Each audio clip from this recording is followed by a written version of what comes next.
Here is a plant that I just picked from the crack in the sidewalk. It may not look like much, but if prepared properly, it can be transformed into a nutritious and delicious meal.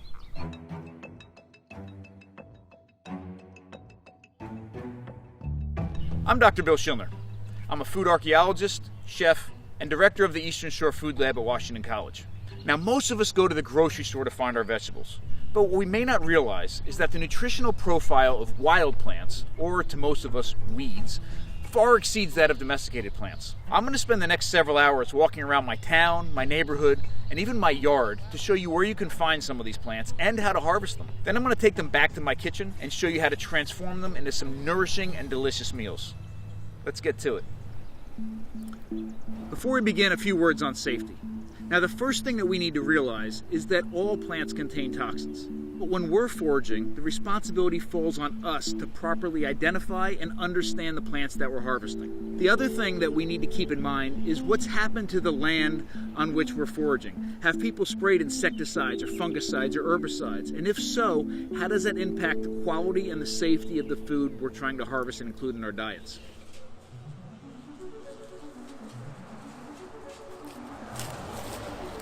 I'd like to introduce you or reintroduce you to this plant right here. Many of you have seen this growing in waste lots or maybe even in your own yards and have probably tried really hard to get rid of it. Often considered a Class A noxious weed in many parts of this country, this is in fact one of the most nutritious wild edible plants in the world. It's known as garlic mustard. And as its name implies, it tastes like a combination of garlic and mustard. Now, it's very easy to identify for a number of different reasons.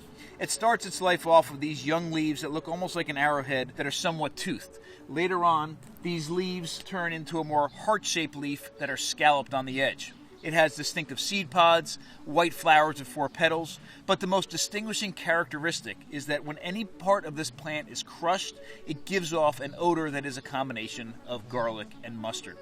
Every part of this plant is edible. The underground roots can be used as a horseradish substitute, the seeds can be used to make mustard, and the stalk, the leaves, and the flowers can all be used either cooked and sauteed or eaten raw.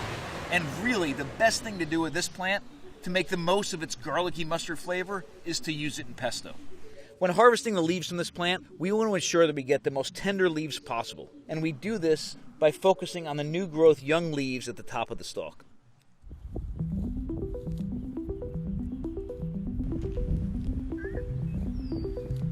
Here we have a common dandelion.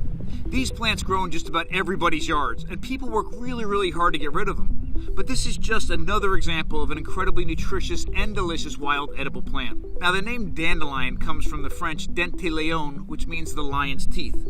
And what that's referring to are its leaves that have deeply notched teeth, and the points actually point back to the center of what we call a basal rosette.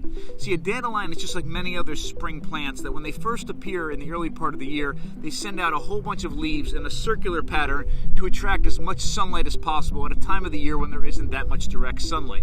Now, other plants, when the stalk comes up out of the ground, it picks up those leaves and carries them up the stalk. But a dandelion is fairly unique in that it always keeps its basal rosette leaves at the ground the entire time it's alive. Dandelion greens are full of high-quality nutrition, but they're also a little bit bitter, and that bitterness fluctuates throughout the year. In early spring like now, or later on in the fall, that bitterness is greatly reduced. But in the middle of the summer, that bitterness is at its peak, and most people avoid dandelion greens that time of year just for that reason. So what chefs will often do is combine the bitter dandelion greens with high-quality fat, particularly high-quality animal fat, because that fat will cut the bitterness. And that's why often when you see a dandelion green salad, it's often cooked with some sort of bacon grease or have some sort of a bacon grease dressing. You can also eat the dandelion flower. Well, this dandelion flower is actually not one flower, but it's a composite flower made up of a ton of tiny little flowers.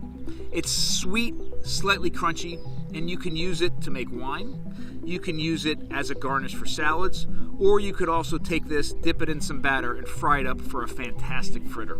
The below ground parts of this plant are edible as well. Let me show you.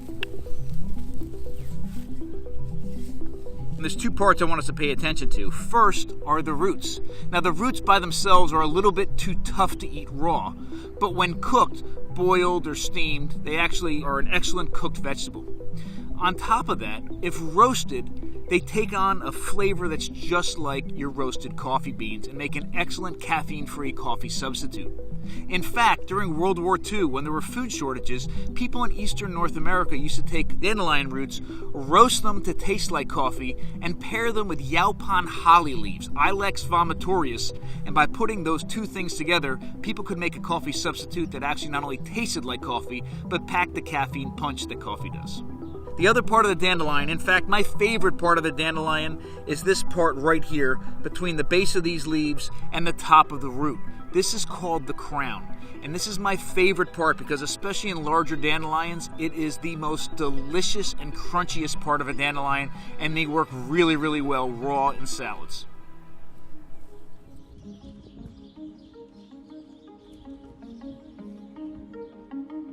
Okay, right here at the base of this wall, at the base of this hydrant, in cracks in the sidewalk, is another common, delicious, edible wild plant known as wood sorrel. Now, this plant has heart-shaped leaves and small flowers with 5 petals. And it is not only chock full of vitamin C, but it has a delicious, sort of acidic, lemony quality to it. Now, it doesn't hold up well to heat, so it's not great for cooking per se, but it's great for a lot of culinary applications for garnishing and to use a little bit of it to impart that wonderful lemony flavor. A word of caution, however. Wood sorrel, a member of the genus Oxalis, is one of many plants with a high oxalate content. Oxalates are plant toxins that can build up in our bodies over time and cause all sorts of issues from joint pain to kidney stones. So this plant should be consumed in moderation, just like other plants with high oxalate contents, such as spinach, almonds, and potatoes. One of the best ways to harvest this plant is with a pair of scissors. And with these scissors, I can trim off the tops of this plant where they're the most tender. But the entirety of the above part of this plant is edible, from the stems to the leaves to the flowers to the seed pods.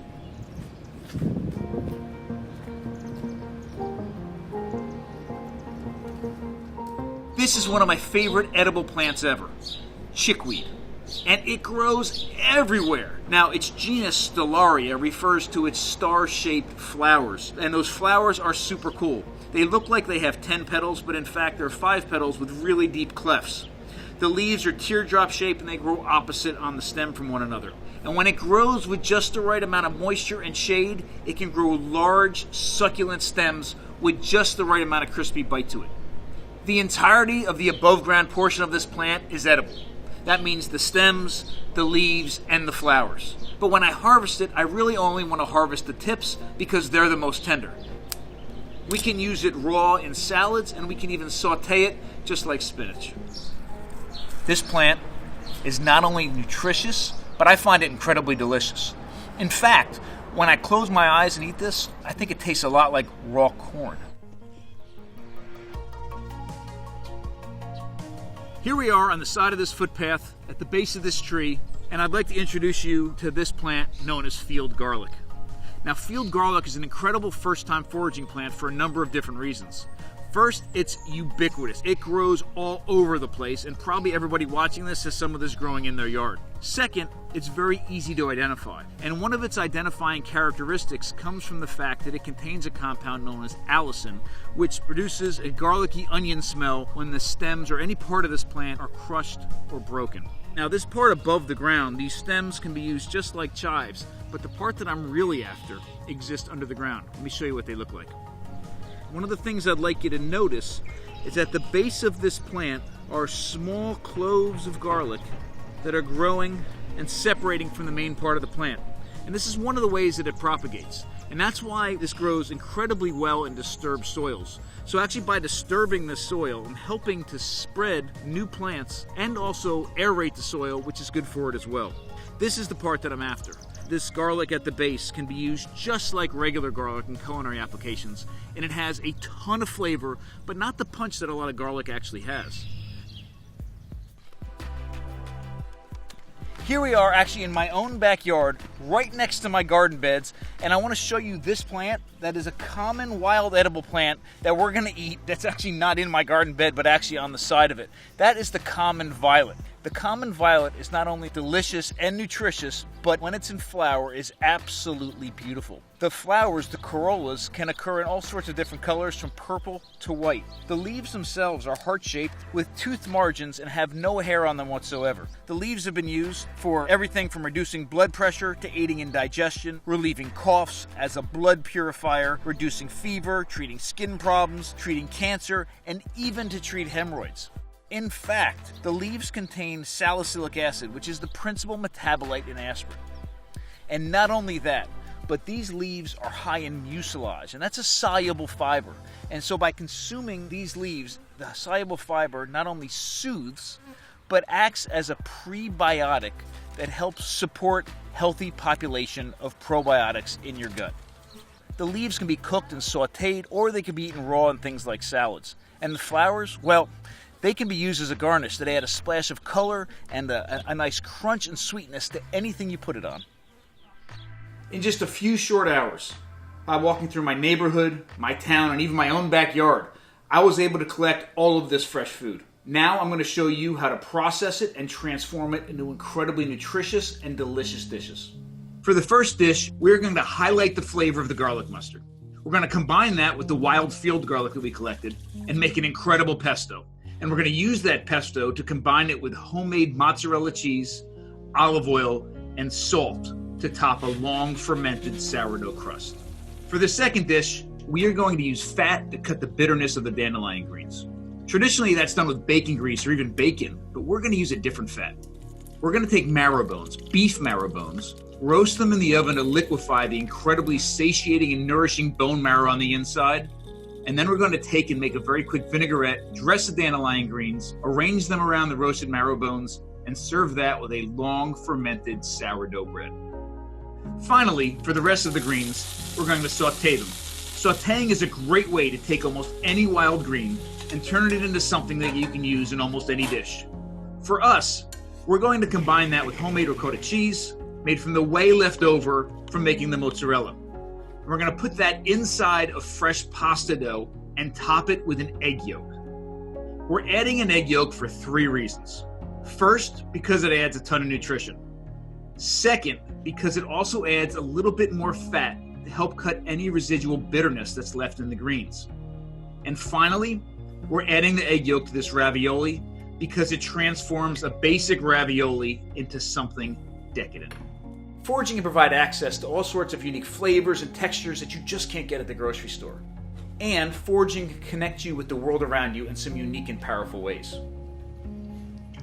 Once we realize that these edible wild plants exist all around us, even in our own backyards, and that they have the ability to provide the highest quality nutrition possible for plants, then maybe instead of trying to eradicate them, we can actively try to propagate them, and once again return wild plants into our diets like they've been for millions of years.